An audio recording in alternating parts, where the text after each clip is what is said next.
ฟังเรื่องบอนนิทานและลึกหาคุณทานทำสีทนเมืองป่าคาให้ฉลาดเก่งขึ้นยามนั่งลองโอลำ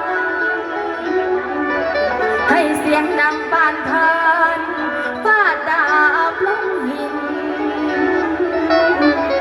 ศาสตร์และศิลป์น้อยน้อยขยับกายให้งามยิ่ง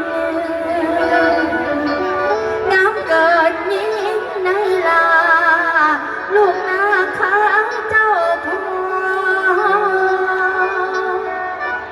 ผู้อื่นลือให้ซอยปอง